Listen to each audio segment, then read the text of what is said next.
Hello everyone, this is Satyam and welcome to English with Satyam. My dear friends, I hope कि आप सभी लोग स्वस्थ होंगे और अपनी स्टडीज़ में पूरी डेडिकेशन और कमिटमेंट के साथ इंगेज होंगे।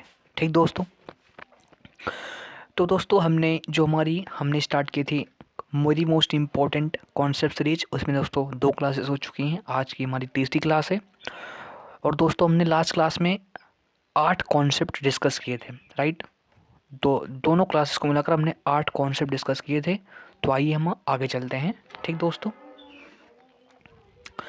तो नेक्स्ट कॉन्सेप्ट डाल के दोस्तों चीज़ों को लिखना स्टार्ट करेंगे। नेक्स्ट कॉन्सेप्ट दोस्तों आपकी स्क्रीन पर आ चुका है, ध्यान से देखेंगे। नेक्स्ट कॉन्सेप्ट दोस्तों आपकी स्क्रीन पर आ चुका है। सभी मेरे प्यारे भाई ध्यान से इसको देखने का प्रयास करेंगे। ठीक दोस्तों, चलिए कॉन्सेप्ट को ध्यान से देखिएगा मेरे प्यारे। कॉन्सेप्ट दोस्तों बहुत आसान है, बहुत सिंपल है, बहुत ईजी है। ध्यान से देखोगे तो आपको बहुत मजा आएगा। जैसे दोस्तों कॉन्सेप्ट क्या है कि कोई भी फ्रैक्शन वैल्यू हो,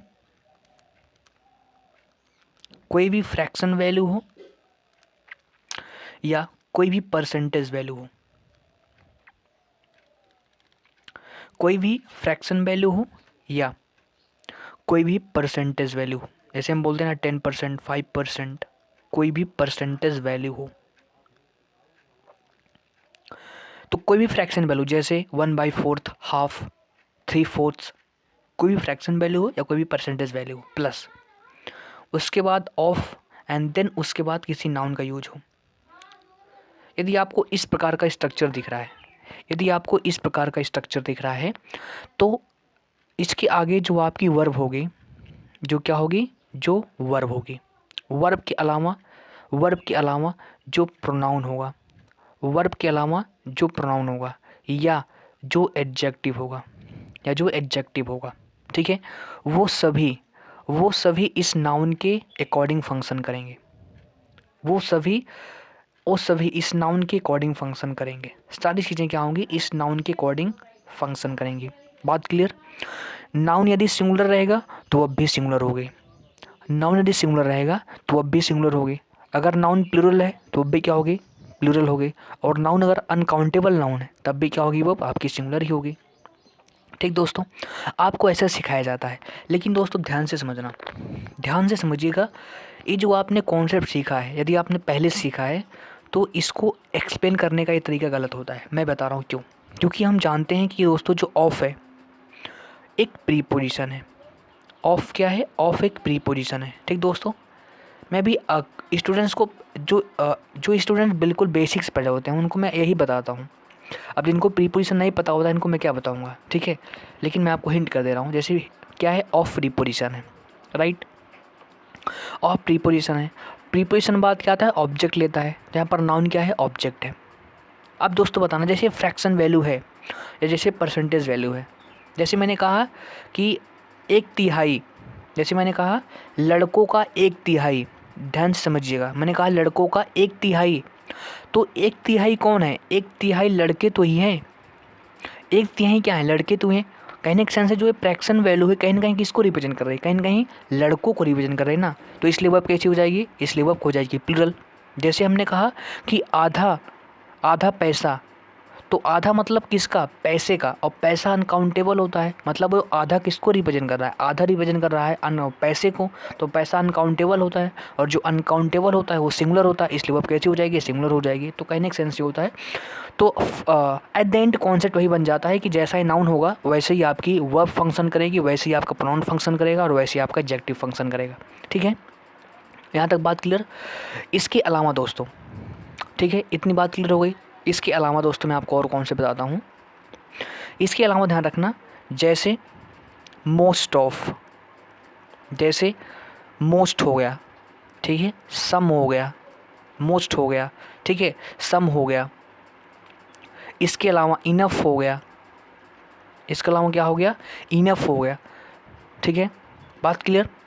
तो हाँ, इसके अलावा अलॉट ऑफ हो गया, अलॉट ऑफ, ऑफ मतलब कि ऑफ में सबको एक साथ लिखवाऊंगा कॉमन लेके। क्या लिखेंगे, अलॉट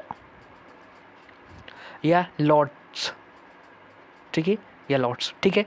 प्लस अगर इसके बाद भी ऑफ है, इसके बाद भी ऑफ है और देन इसके बाद नाउन है, देन इसके बाद क्या है, नाउन है, तो इसी नाउन के अकॉर्डिंग, इसी नाउन के अकॉर्डिंग सारी चीज़ें क्या करेंगी, फंक्शन करेंगी।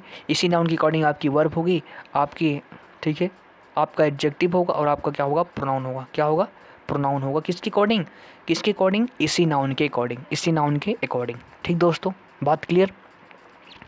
तो आई होप आपने इस कॉन्सेप्ट को अच्छे से समझा होगा। अब मैं दोस्तों इस पर ले रहा हूँ एग्जाम्पल, और एग्जाम्पल से अच्छे से कॉन्सेप्ट को क्लियर करते हैं। जैसे दोस्तों मैंने कहा, जैसे दोस्तों हमने कहा कि 3/4 of the student, 3/4 of the student has gone। चलिए बताएंगे कि एरर कहाँ पर है, बताएंगे कि एरर कहाँ है। 3/4 of the students, तो स्टूडेंट्स, ठीक है, स्टूडेंट्स के कितने, 3/4 हिस्से, कितने, 3/4, 3/4। अब ध्यान से समझना, यहाँ पर 3/4 किसको रिप्रेजेंट कर रहा है, कुछ स्टूडेंट्स को रिप्रेजेंट करेगा ना। संख्या में कुछ तो होंगे, 3/4 कुछ तो होंगे, मतलब एक से ज़्यादा ही होंगे, तो इसलिए क्या हो जाती है आपकी, वो प्लूरल हो जाती है। तो वही उसको हम इनडायरेक्ट वे में क्या बोलते हैं कि जो ये नाउन होगा उसी अकॉर्डिंग क्या होगी, आपकी वर्ब होगी। तो यहाँ पर क्या होगा, यहाँ पर आपका होगा हैव। क्या होगा आपका, have. 3/4 of the student have gone. बात क्लियर दोस्तों, क्या हमें यहाँ तक बात क्लियर होती है। चलिए आगे मूव करते हैं दोस्तों। जैसे हमने कहा दोस्तों, half of money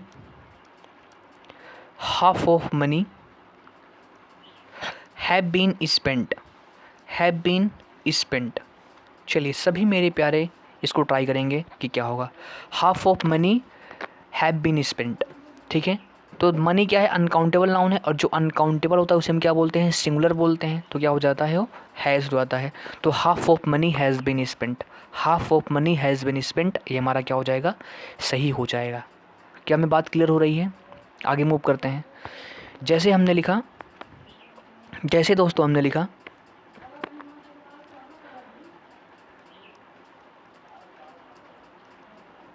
50%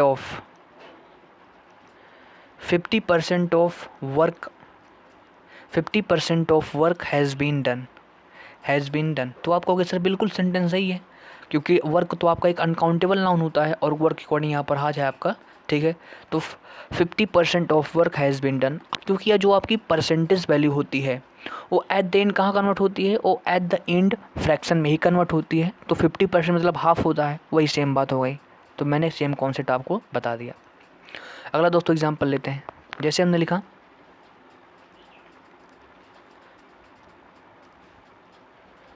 most of the, ठीक है, most of the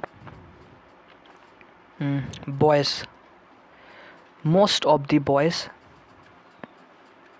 is playing cricket.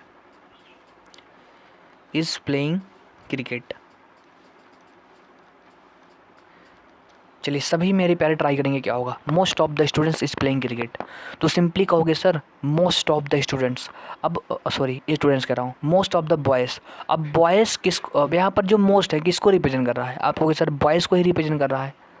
तो कहीं ना कहीं जो मोस्ट है किसको रिप्रेजेंट कर रहा है, बॉयज़ को ही रिप्रेजेंट कर रहा है। तो बॉयज़ को रिप्रेजेंट कर रहा है ना, तो इसलिए यहाँ पर क्या हो जाएगा, इसलिए यहाँ पर क्या हो जाएगा दोस्तों, आर हो जाएगा। क्या हो जाएगा, आर हो जाएगा। इसलिए टीचर्स आपको क्या बताते हैं इनडायरेक्टली कि जैसा आपका नाउन होगा वैसे आपकी क्या होगी, वर्ब होगी। सिंपल सी बात है दोस्तों, चाहिए कॉन्सेप्ट लगाओ चाहिए वो कॉन्सेप्ट लगाओ, सेंटेंस आपका सही होना ही है। तो most of the boys are playing cricket, एक क्या हो जाएगा हमारा सही दोस्तों सेंटेंस हो जाएगा। तो आई होप आपने यहाँ तक चीज़ों को अच्छे से इंजॉय किया होगा। अब आइए आगे दोस्तों मूव करते हैं। अब आइए हम आगे मूव करते हैं, नेक्स्ट कॉन्सेप्ट की बात करते हैं। तो आपकी कॉपी में अगली हेडिंग हम सीखेंगे नेक्स्ट कॉन्सेप्ट, ठीक है। नेक्स्ट कॉन्सेप्ट, ठीक है। तो दोस्तों वो वाला कॉन्सेप्ट था 9th और ये वाला कॉन्सेप्ट था आपका 10th, राइट। दो कॉन्सेप्ट हो गए ना, तो ये आपका दूसरा कॉन्सेप्ट है। तो 10वां कॉन्सेप्ट ध्यान से देखिएगा, इंपॉर्टेंट है, कई बार आपके एग्जाम में से क्वेश्चन आते हैं। कॉन्सेप्ट नंबर 10, दोस्तों आपने एक प्रोनाउन चैप्टर में पढ़ा होगा इट। इट बहुत ही शानदार इट प्रोनाउन है। इट पता है क्या रिप्रेजेंट करता है? इट नॉन लिविंग थिंग्स को रिप्रेजेंट करता है, कंट्री को रिप्रेजेंट करता है ना। जो जेंडर जिसको नहीं पता उसके लिए भी इसका यूज हम करते हैं, ठीक है। और डेज को रिप्रेजेंट करने के लिए, मंथ को रिप्रेजेंट करने के लिए, टाइम को रिप्रेजेंट करने के लिए, ईयर को रिप्रेजेंट करने के लिए, वेदर को रिप्रेजेंट करने के लिए, there are many uses of it. लेकिन जो इंपॉर्टेंट यूज है जो आपके एग्जाम में पूछा जाता है उसको हम बात करते हैं। इट का यूज होता है as a introductory subject, as a introductory subject. अगर आपको पता हो कैसे सब्जेक्ट, ऐसा एज अ इंट्रोडक्टरी सब्जेक्ट। या इसी को, इसका दूसरा यूज होता है, इसको हम बोल देते हैं इम्पटी इट। इम्पटी इट मतलब इससे एग्जामिनर क्वेश्चन बहुत पूछता है, इम्पटी इट से और ये इस यूज से, ठीक है। तो इट का यूज कैसे करते हैं हम, इट का यूज हम करते कैसे हैं?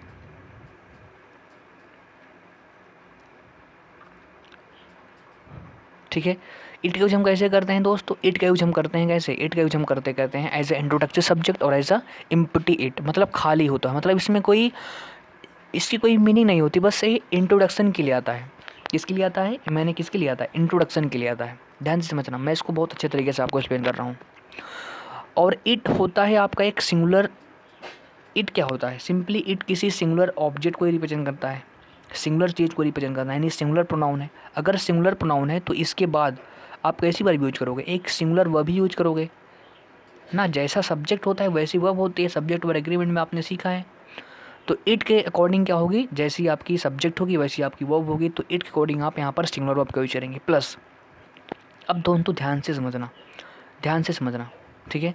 अब यहाँ पर इंट्रोडक्शन देते हो आप, क्या देते हो? इंट्रोडक्शन देते हो। तो यहाँ पर हम जानते हो क्या यूज करते हैं? हम यूज करते हैं सब्जेक्टिव केस ऑफ प्रोनाउन। हम यहाँ पर क्या यूज करते हैं? हम यहाँ पर सब्जेक्टिव केस यूज करते हैं। क्या यूज करते हैं? सब्जेक्टिव केस का यूज करते हैं। किसका यूज करते हैं दोस्तों? सब्जेक्टिव केस का यूज करते हैं। जैसे मैं आपको एग्जाम्पल देता हूँ, उससे आप क्लियर कर पाओगे। जैसे जैसे मान लीजिए आप स्कूल से आए, ठीक है, आप स्कूल पे आए, ठीक है, आपका घर का गेट बंद है, मम्मी अंदर, आपने कहा मम्मी गेट खोलो, नहीं, पहले आपने गेट को ऐसे नॉक किया, खड़खड़ाया, खड़खड़ाया, ठीक है। तो मम्मी बोलेंगी कौन है? तो आप कहोगे मैं हूँ, मैं, मम्मी मैं हूँ, मैं हूँ। आपने क्या कहा? आपने कहा सर मैं हूँ, मैं हूँ। अब जैसे इस सेंटेंस को आपको बोलना है तो बताओ कैसे बोलोगे? मैं हूँ, ठीक है। तो अब इस सेंटेंस को रिप्रेजेंट करने के लिए मैं एक इंट्रोडक्टरी सब्जेक्ट लाऊंगा, इट लाऊंगा। क्या लाऊंगा? इट लाऊंगा। तो मैं क्या बोलूँगा? मैं इस प्रकार से बोलूँगा, it, it is, it is. अब देखो दोस्तों, किसका अब मेंशन कर रहे हो? सब्जेक्ट का। देखो मैं कौन है? सब्जेक्ट है यहाँ पर, मैं कौन है? सब्जेक्ट है ना। तो इसलिए क्या आएगा? सब्जेक्टिव केस आएगा, इट इज़ आई। यहाँ पर आपको एग्जामिनर जानबूझ कर क्या देगा? आपको एग्जामिनर जानबूझ कर देगा इट इज़ मी, जो कि क्या होगा? गलत होगा। या एग्जामिनर आपको इस प्रकार से देगा इट एम आई या इट एम मी, ये भी सेंटेंस क्या होंगे? ये भी सेंटेंस बेसिकली क्या होंगे? टोटली क्या होंगे? रॉन्ग होंगे। तो करेक्ट स्टेटमेंट क्या है? It is I, it is आई, मैं हूँ मम्मी, मैं हूँ, इट इज़ आई। ये आपका सही सेंटेंस हो जाएगा। बात क्लियर हुई? ठीक है, बहुत इंपॉर्टेंट कॉन्सेप्ट है, एग्जामिनर इससे क्वेश्चन पूछता है भर भर के ना।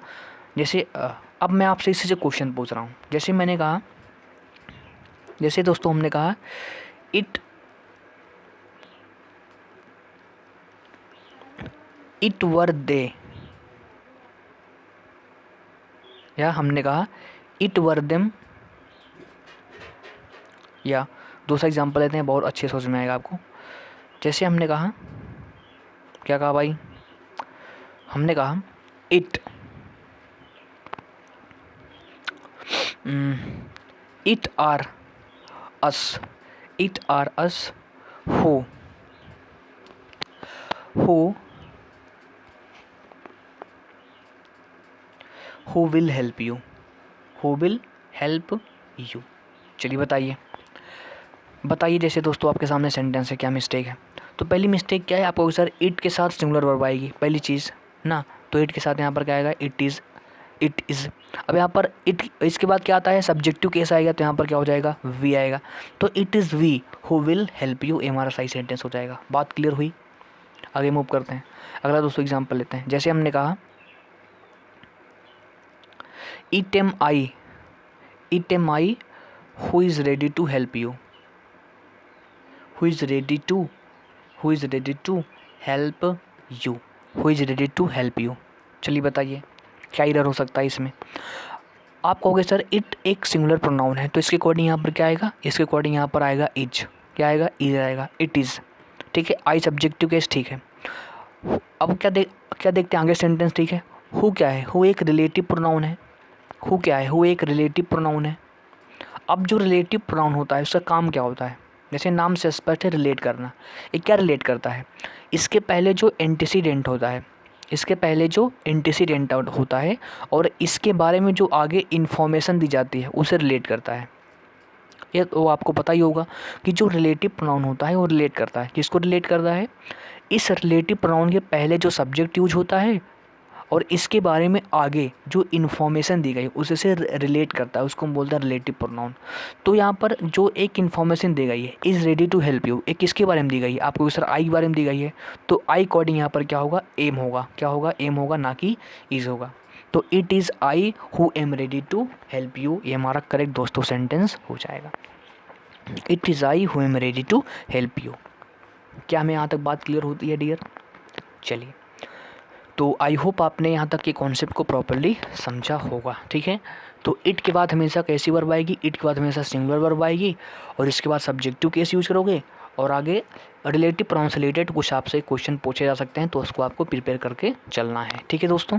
बात क्लियर हो गई, ठीक है। चलिए, तो इस क्लास में दोस्तों भी हमने 2 कॉन्सेप्ट डिस्कस कर पाए हैं, ठीक दोस्तों। बाकी हम कल की क्लास से क्या करेंगे, कल की क्लास में हम सीखेंगे 5 कॉन्सेप्ट से कम नहीं सीखेंगे, राइट। हर एक क्लास में 5 कॉन्सेप्ट सीखेंगे, ठीक है दोस्तों। तो आई होप आप इस क्लास को आपने एंजॉय किया होगा। यदि क्लास पसंद आई होगी तो लाइक शेयर एंड सब्सक्राइब कर देंगे। बाकी मिलेंगे नेक्स्ट वीडियो में। Thank you very much.